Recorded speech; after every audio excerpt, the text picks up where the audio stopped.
Diane Beasley was on the fast track to a stable life with John Smith. John was just wanting to do anything he could for Diane. It just seemed like a really good fit. But soon after saying I do, the new Mrs. Smith learned her gentle husband was hiding a gruesome past. That's from a movie. It's a gory movie. And Till Death Do Us Part took on new meaning. If my daughter hadn't have been there, I'd been dead. It's very rare that you come across somebody who everybody agrees is a pure monster. When it comes to love and marriage, things aren't always as they seem.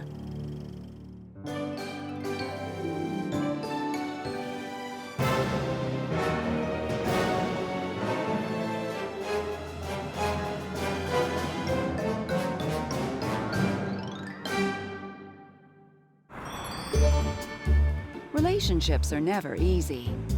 But for Diane Beasley, romance seemed to be one hard knock after another. I was brought up to think that you get married, you have kids, and you live happily ever after. And I went through a couple marriages trying to live happily ever after, and that never happened. After 3 divorces, Diane wasn't expecting a fairy tale. So in the summer of 1998, when a coworker introduced her to the new guy in town, she kept an open mind, even though John Smith wasn't quite her cup of tea. No, his looks weren't the deal for me, you know, at all. John had just moved from Ohio to California. The few people who knew him saw a warm, yet solitary guy. I felt sorry for him because he seemed so lonely and all he did was work 6, 7 days a week. He came across with a warm, good heart. That's what I liked about him. John was dedicated to his job at a high-end car manufacturer. Diane loved fast cars and big engines. So when John asked her out to dinner, she agreed to go. They had a great dinner, and next thing I knew, things were moving forward pretty fast. Before long, Diane and John were sharing intimate details of their pasts. A week and a half into it, I said, I'm divorced. I've been married a few times. And he says, I've been married twice, too. John told Diane his first marriage ended in divorce. And sadly, his second ended in tragedy. He says, my last wife died of cancer. You know, and of course I said, oh, how sad. He was having a very difficult time in life because of his wife. But after just 6 weeks with Diane, John seemed ready to put his grief behind him, and he surprised her with a proposal. And I kind of went, well, that's kind of soon. Diane was very candid about saying I wasn't attracted to him, but he could help me. He could settle down my life. He could give me something I don't have right now, so why not? That September, Diane married John Smith in front of an intimate group of friends and family. Diane looked absolutely stunning, and a lot of smiles that day. You could tell that they were one happy couple. I was going to do whatever I needed to do to make it last. It was a fresh start for the couple. But when Diane moved in with John, she realized that he hadn't entirely left his past behind him. When I moved in, he was already living there, and there was this huge picture of Fran on the wall. He said, do you want me to remove it? And I said, no, that's fine.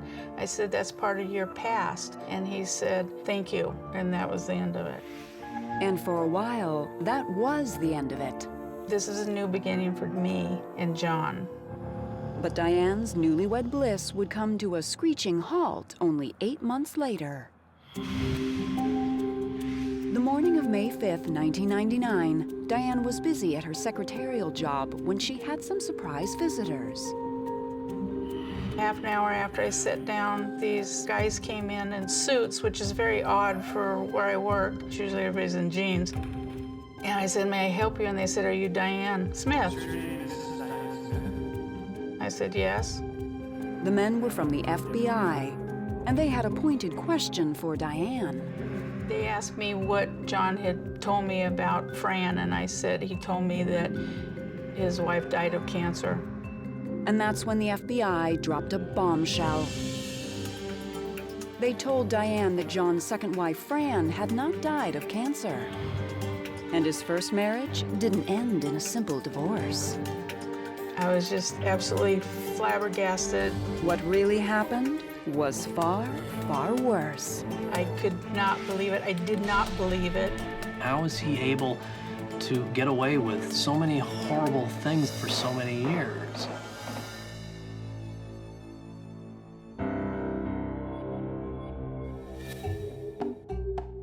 In September of 1998, 8 months before a devastating visit from the FBI, Diane Beasley was enjoying her new marriage to John Smith.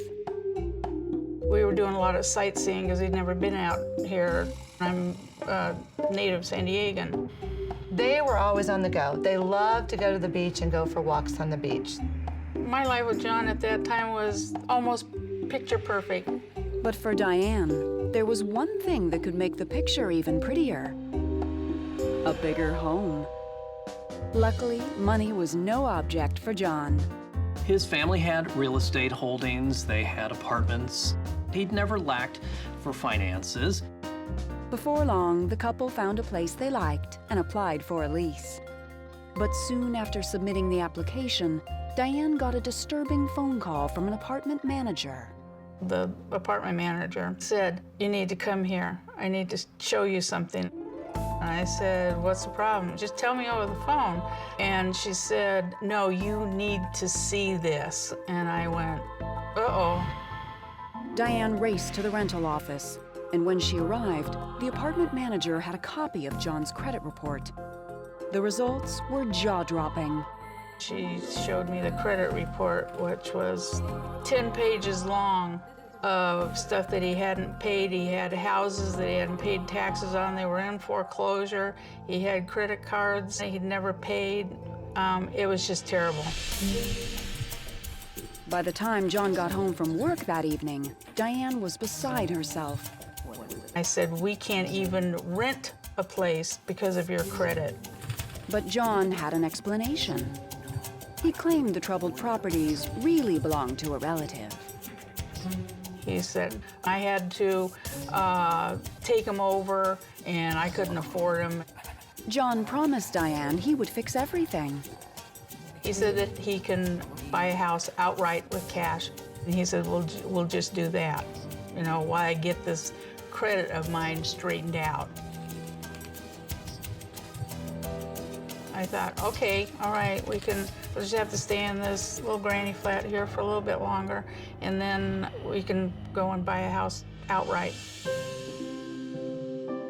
Over the next couple months, Diane focused on her new marriage. But she wasn't pleased when she noticed that John often seemed more interested in the computer than in her. He was always at that computer. Why can't he be doing it at work, which he had access to a computer? Even more worrisome was John's strange reaction when Diane interrupted his work. Whenever I would go up there looking for him, all of a sudden the computer went off. And I thought, that's kind of odd, you know? As the weeks went on, Diane couldn't help but notice how often John had to explain things away. Diane wondered if her new husband was hiding something, and she wasn't the only one. Her daughter Summer began to see a different side of John when she visited. When I was home alone with him, he was very mad, angry. When he was out with my mom, he would talk really nice, be very sweet. And I used to tell my mom that. She kind of played it off, you know, I think you're just paranoid. But by November of 1998, Diane was also baffled by John's furtive behavior. Too many details just didn't add up. He didn't have a checking account. He had been out here for over a year and a half, and he was still resisting getting the California driver's license. And I thought that was very odd. It seemed like John Smith was trying to fly under the radar. He was a man who, as ordinary as he was, always seemed to have this strange, dark, secretive side. And Diane would soon learn there was a terrifying reason why. He knew that around each corner were FBI agents surveilling him. Something was fishy about this man. I was afraid he was going to snap big.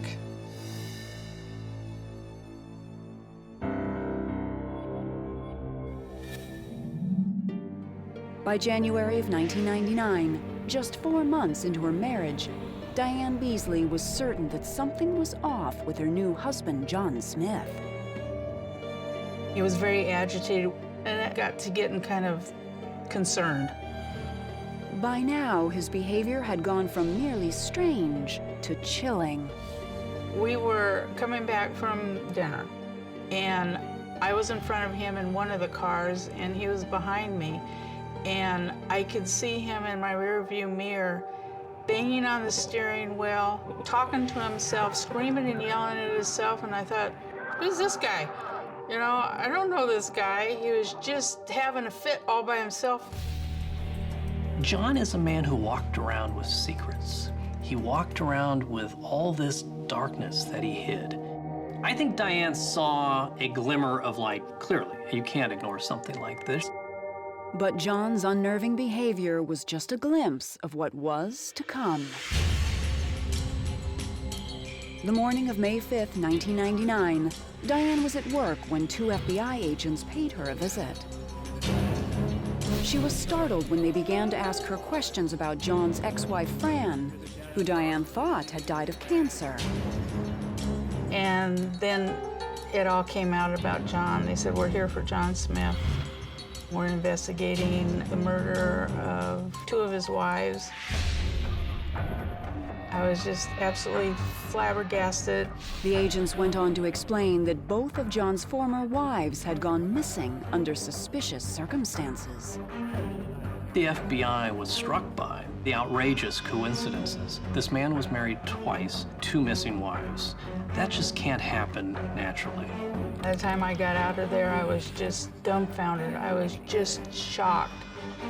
The story left Diane shaken, but she was determined not to believe a word of it until she heard John's side.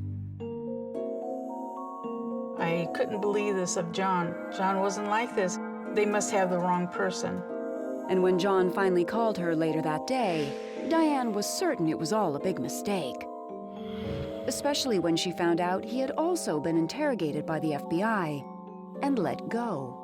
He was talking a mile a minute. He was very upset. He said the reason why he told me Fran died of cancer, he said because he didn't believe that Fran was missing. He think that she took off.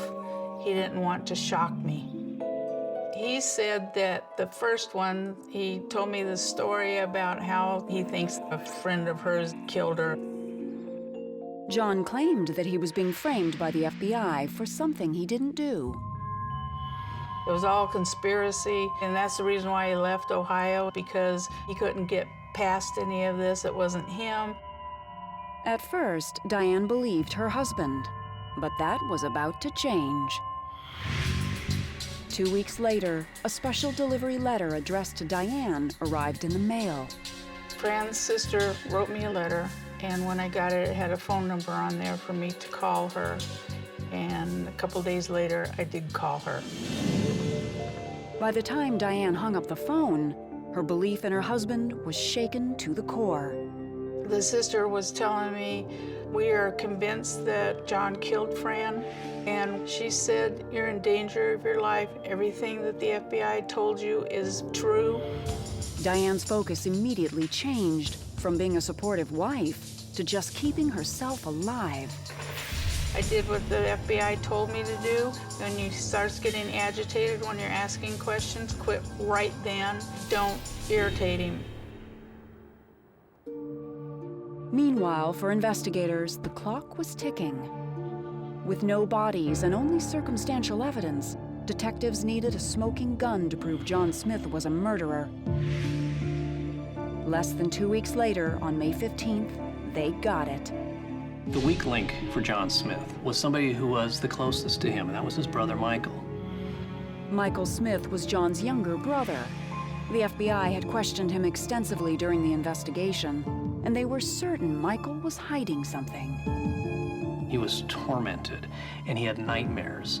And police could kind of sense this trouble beneath the surface with Michael, and they hammered him.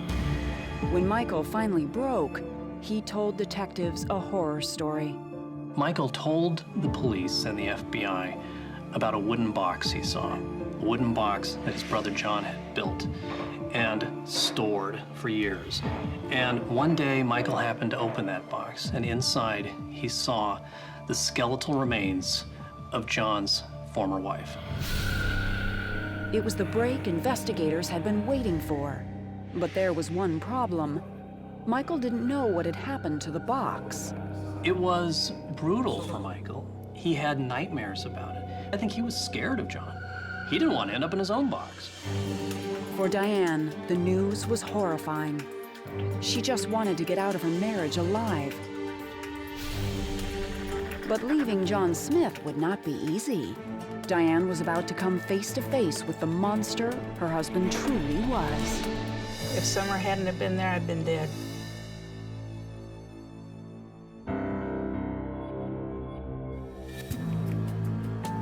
By December of 1999, Diane Beasley had no doubt her husband, John Smith, was a murderer. Real fear started to grip her. He's married 2 other women. One turned up dead in a box, the other one, we don't know where she is. As soon as they found out what kind of person he is, they would leave him, and then they would be gone. Determined not to be a third victim, Diane secretly went about getting her marriage annulled. On December 17th, John was served with papers. Anticipating the worst, Diane holed up in the apartment with her daughter, Summer. They changed the locks, hid the cars, and closed the blinds. And sure enough, John Smith arrived in a fury. Summer was peeking out. She goes, "Here he comes." He comes storming up, and it's like his face changed. "Mom," she says, "he looks like a monster coming up here." Diane immediately called 911. We heard him pounding on the windows. You could hear his body being thrown up against the door. And then you can hear the door frame cracking. He busted down the door. I didn't even recognize him. And as soon as he saw Summer, his whole demeanor had changed. "Baby, you don't need to do this. I don't want you to divorce me. I can explain everything." I knew right at that time, if Summer hadn't have been there, I'd been dead. Diane survived the encounter, and John soon left the apartment. Meanwhile, armed with a shocking confession from John's brother Michael, detectives were on the hunt for the body of John's first wife, Janice Hartman. In a desperate bid to try to find this body, the cops sent around a round of letters. And a policeman in Indiana was opening his mail one day and got this letter.